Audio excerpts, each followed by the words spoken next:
The death of Nicolae Ceaușescu, the former communist leader of Romania, on December 25, 1989, marked a pivotal moment in the country's recent history. His demise was intricately tied to the events of the Romanian Revolution, a series of popular uprisings that reshaped the political landscape in Eastern Europe. Nicolae Ceaușescu's rule had spanned nearly a quarter of a century, beginning in 1965. His leadership was characterized by authoritarian governance, a cult of personality, and centralized economic policies. However, by the 1980s, his popularity and support began to wane as Romania grappled with severe economic issues, including food shortages and a massive external debt. In December 1989, discontent with Ceaușescu's regime reached a boiling point.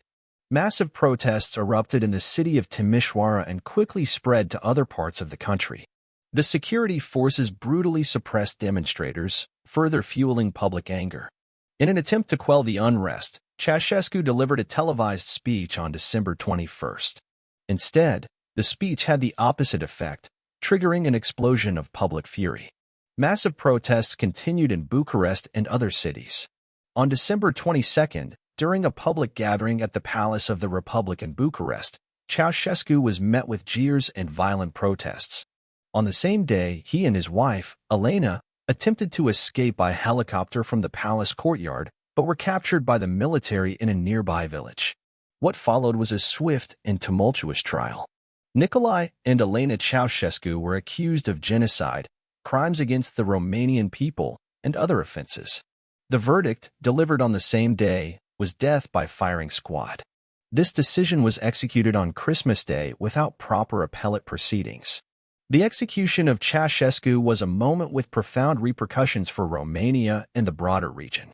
The footage of the execution was broadcast on television and shocked the world. Many countries and international organizations condemned this form of summary justice. However, for many Romanians, the execution symbolized the end of a dark era marked by repression and deprivation. The 1989 revolution opened the door to major political and social changes in Romania. Communism was abolished, and the country began the transition to a democratic society. The immediate aftermath was a period of uncertainty and rapid changes. New political parties emerged, free elections were held, and the economy underwent a process of reform. Nevertheless, the changes brought about by the 1989 revolution were not without challenges. The transition to a market economy and social adjustments brought difficulties and tensions. Many Romanians felt the hardships of economic transition and experienced the impact of social changes. The death of Ceaușescu and the fall of his regime were pivotal events that marked the beginning of a new era in Romania's history. Despite the challenges and difficulties that followed, these events paved the way for a more open, democratic society integrated into the international community. The execution of Nicolae Ceaușescu remains a landmark moment in Romania's and Eastern Europe's history, symbolizing the end of an authoritarian regime and the beginning of a period of change and hope.